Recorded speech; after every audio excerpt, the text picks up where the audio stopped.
Brian Dutcher, Aztecs men's basketball coach, joining us. San Diego State off of a terrific season. Great finish down the stretch there. Tournament berth, his first time as a head coach, head man of these Aztecs. One-on-one, Steve Fisher versus you. Who wins? I beat Steve Fisher. Come on, with the age difference? Okay. It's not going to be a blowout. It's going to be close. But, I think I'll get him in the end.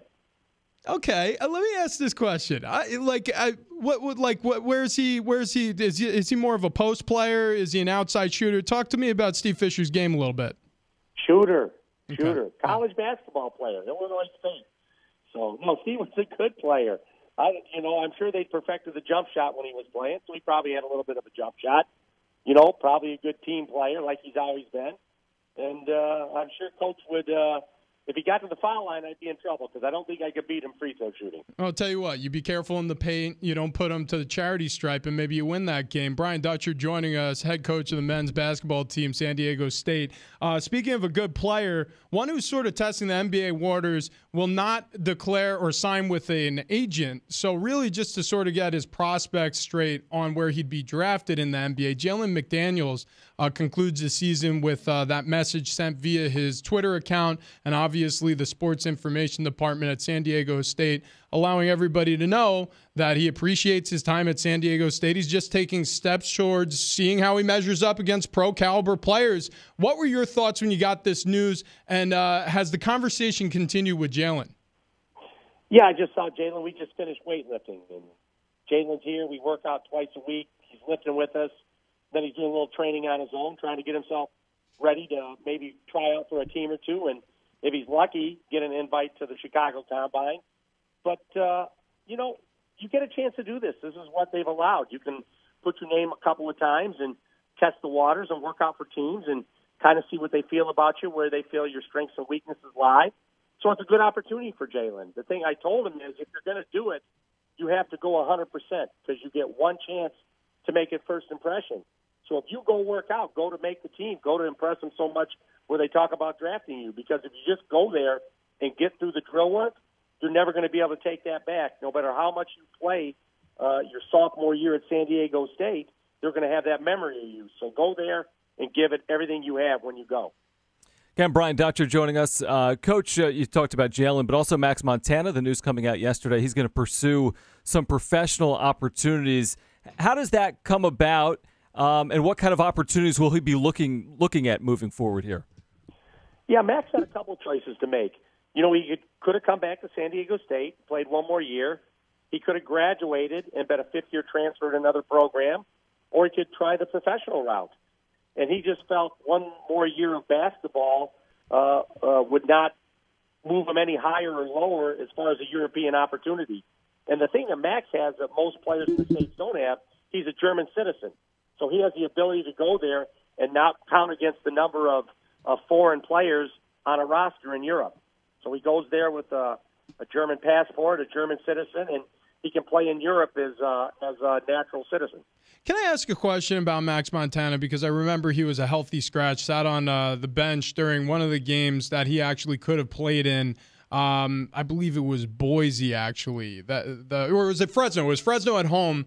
And a tweet followed the action, I'm healthy, something like that, where he sort of confirmed that he was, in fact, not injured and he was taken out of action.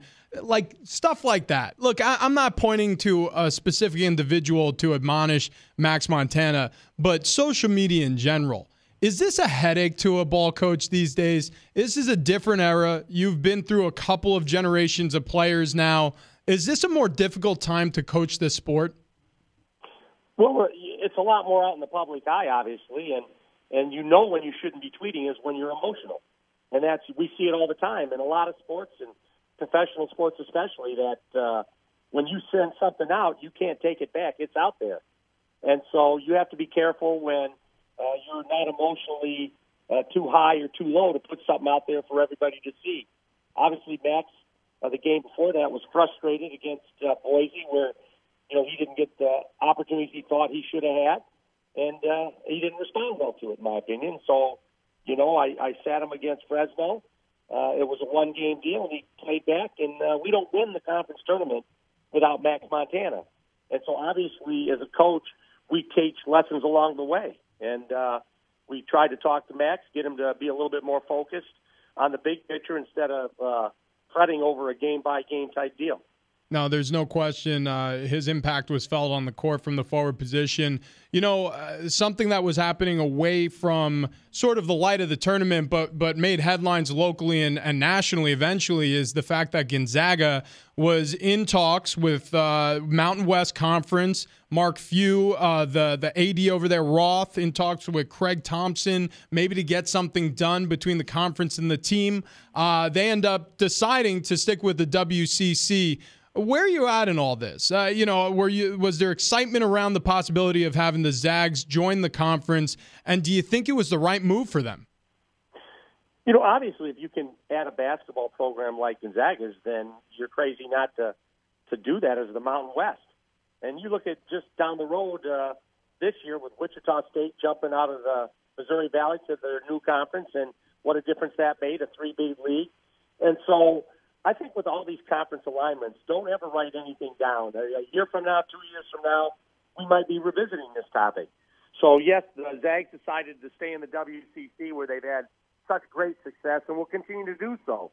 But the nature of college athletics right now is nothing is for certain. And who knows, in a year or two, we could be revisiting the Zags to the Mountain West. Everyone always talks about, Coach, the importance of scheduling and high RPI games. You guys have a great opportunity next year. You're heading to Maui for that Maui Invitational. How important is that? Like to play the right non-conference schedule, whether it be in a major conference or a mid-major conference, how important is the art of scheduling and putting the thing together the way you want it to be put together? It's everything. Scheduling is everything. And you don't have to look any further than the Pac-12 last year. Arizona State beats Kansas and Xavier, but they finished 7th in their own conference. USC finishes 2nd by themselves, and the 7th-place team in the Pac-12 goes to the NCAA tournament. So what that tells you is you better schedule outside of your conference, because you can finish in second alone, and a team that finishes 5 or 6 spots below you can go to the NCAA. I know that frustrated the heck out of USC as it should have. You know, I've been in it so long, I'm always bigger on the conference schedule. If you do it in the conference, you deserve to go. But the out-of-conference scheduling has become critical to everybody's chances to make the NCAAs. And that's exactly what the Aztecs did last season.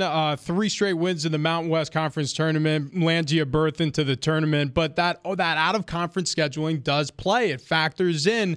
And so with that, you know, Dutch, it's just the 3 of us. Nobody else is listening. Can you dangle a carrot for us? Any news on teams heading to Viejas that the listeners could get excited about? You know, we're still debating our own schedule. It all depends on who we play in Maui. And so we've got 2 games yet to get.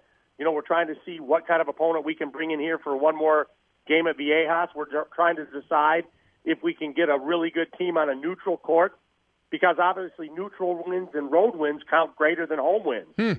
And so we're still in a debate over here as to who we can get at what type of site to push our schedule to the point where we don't have to win 3 games, where we can have a chance to play ourselves into the NCAAs with a good non-conference schedule. Crazy. From all that, I heard Villanova at Staples. Can you confirm that? I'd take it. If you can get them out here, we'll do it. I'll get on the phone with Jay Wright right now. Thank you so much, head coach Brian Dutcher. Thanks for taking the time. Thanks, guys. There you go. San Diego State's own Brian Dutcher, head coach of the men's basketball team. A lot of fun catching up with him.